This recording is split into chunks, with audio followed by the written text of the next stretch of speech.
Bismillahirrahmanirrahim. Alhamdulillah. Wassalatu wassalam ala khatimil anbiya. Surah Al-Fatiha is essentially a supplication or dua. Therefore, a believer and even a person who may not believe in Islam, when reads first 4 sentences, which begin by saying, in the name of Allah, the most beneficent, the most mercy giving, all praise belongs to Allah subhanahu wa ta'ala.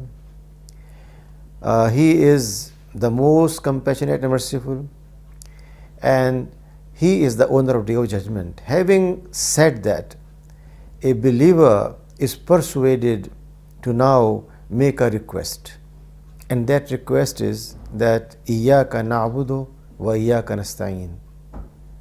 It's very natural and logical that if Allah subhanahu wa ta'ala is the only creator of universe, if He is the most compassionate, if He is the merciful, if He is the owner of Day of Judgment, then He alone should be served. Therefore, Iyyaka na'budu, the word Iyyaka indicates that you alone are worthy of doing any kind of worship or devotion. Therefore, it follows naturally that Iyyaka na'budu. Elsewhere, the Quran tells us that Allah subhanahu wa ta'ala has decided that no one else to be worshipped except Him. Similarly, in many places the Quran tells us that all prophets of Allah were commanded to convey one single message, that we make all our devotion and our ibadah or obedience for only Allah subhanahu wa ta'ala. Therefore, all of them said, Ani'budullah wajtanibut taghut. Obey, serve Allah subhanahu wa ta'ala alone, and get rid of all other obediences, deviations and oppressions. Therefore, the first word Iyyaka na'budu makes it very clear and reconfirms that only the being who is all powerful, who is all knowledgeable, who is all compassion, deserves to be worshipped, and all worship should be specified for Him alone and no one else. Human beings in their everyday life, without knowing perhaps, reach a level of their devotion with people which is no less than worship. If a person assumes that his country has given him a lot, and the land where he is living and born and raised is very much dear to him, and ultimately thinks that my country right or wrong, that means he is worshipping that country even when it may be wrong. Or a person may think that he wants to get all possible material benefits by way of working hard as entrepreneur. An entrepreneur, he comes up and builds a whole empire and makes billions out of it. Day and night he is worried about how to increase his wealth and how to save it and protect it from others. This very nature becomes wealth having put in the place of God and being worshipped, because the person is doing everything for wealth, nothing else. Day and night, in his dreams, in his living activities, whatever is his concern is to make more money. So money becomes his God, and now he is worshipping wealth. He will like to have connectivity with people who can help him in making more money. Everything will be focused around that objective.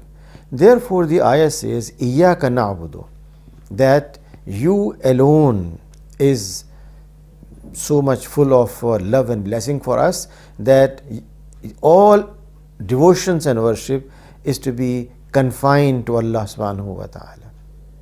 Having said that, The next word comes and tells us وَإِيَّاكَ نَسْتَعِينَ. Again the word إِيَّاكَ used, which refers to that only one who deserves that. Nasta'een means seeking help. We seek help from you. Ista'ana means help.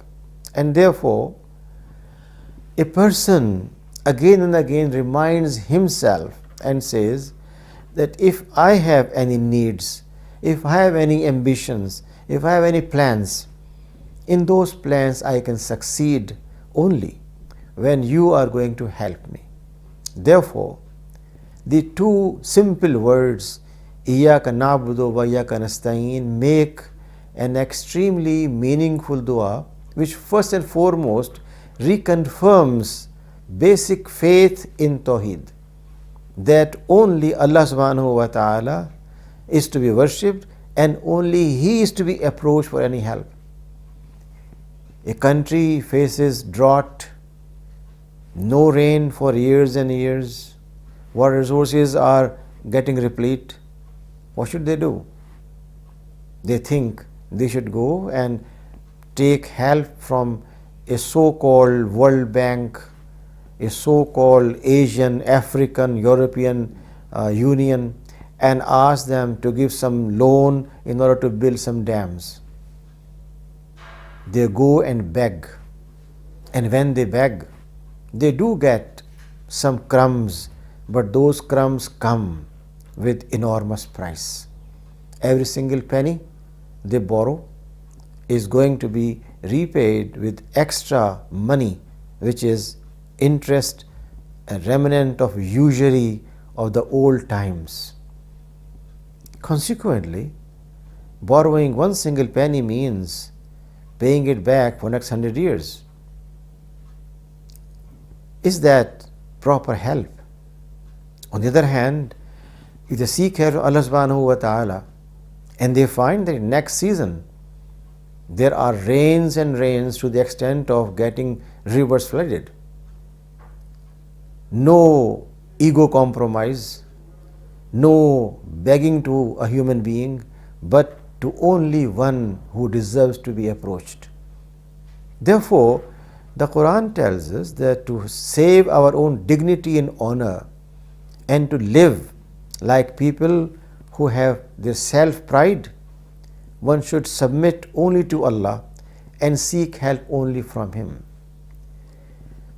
إِيَّاكَ نَسْتَعِينَ, when said, means that a person who is in prayer, a person who is just standing on the bank of a river, a person who is just sitting in a garden, in a field, and raises his hands and says, "Oh Allah, you alone need to be approached, please help me."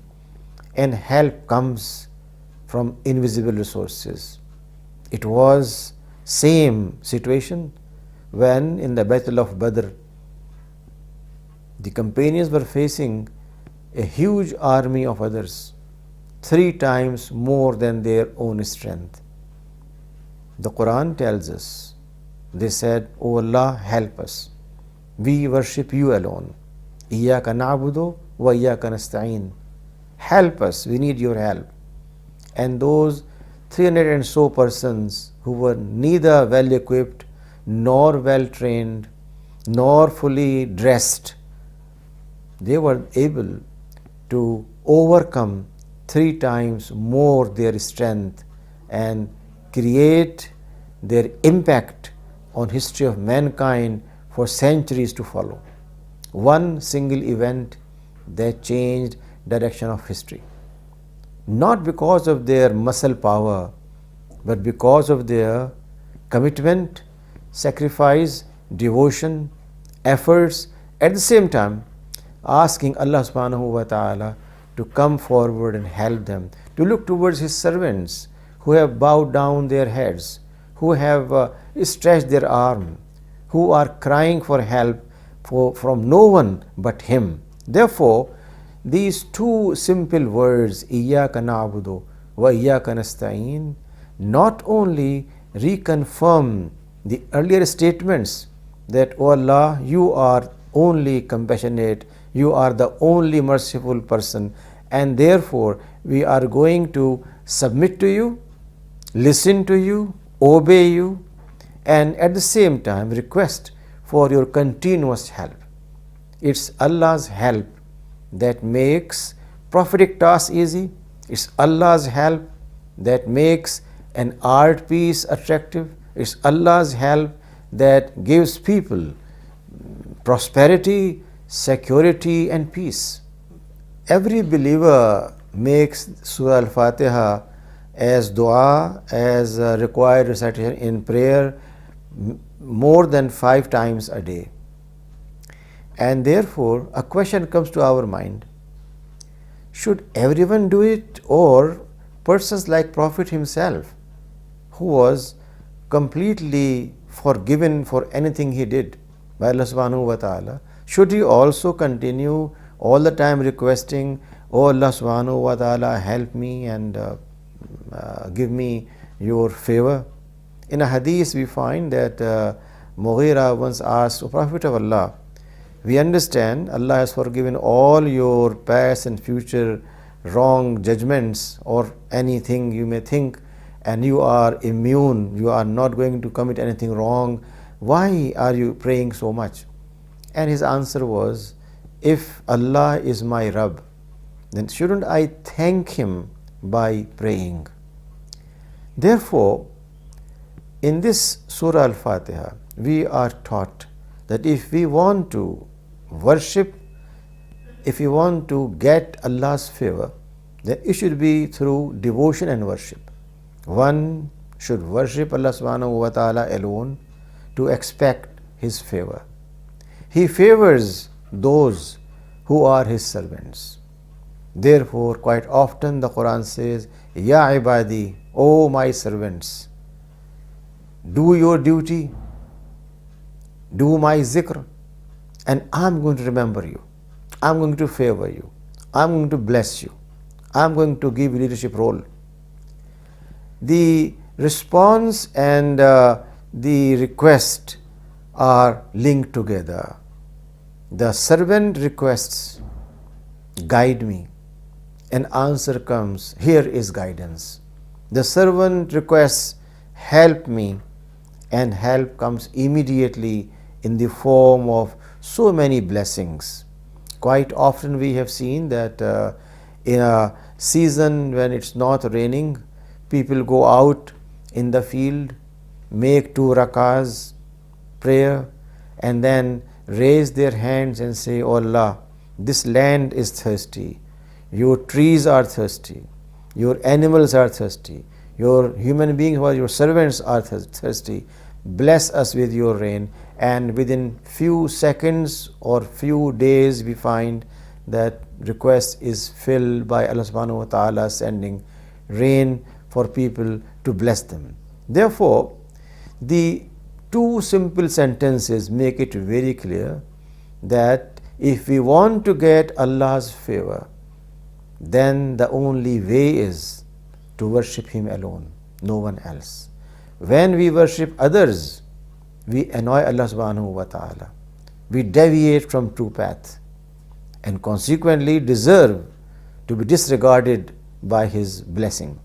But on the other hand, if we are devoting our time and our energies and we are fully obeying Him, then we deserve to be favored, and naturally if we make a dua, He is going to respond to it and fulfill our request in the most appropriate manner. May that be sometimes immediate and sometimes after a while. The more we think on these very simple statements, the more we discover in-depth meaning of these Quranic words. Every single word, "Iyyaka na'budu wa iyyaka nasta'in," simple words, no complications, no philosophical elaborations, but very simple understanding that Allah subhanahu wa ta'ala alone deserves to be obeyed, worshipped, and once we worship Him, then He is going to favor us in so many ways which we never understand and realize. May Allah subhanahu wa ta'ala make our youth and our society, a community where only Allah subhanahu wa ta'ala is worshipped as our ultimate concern.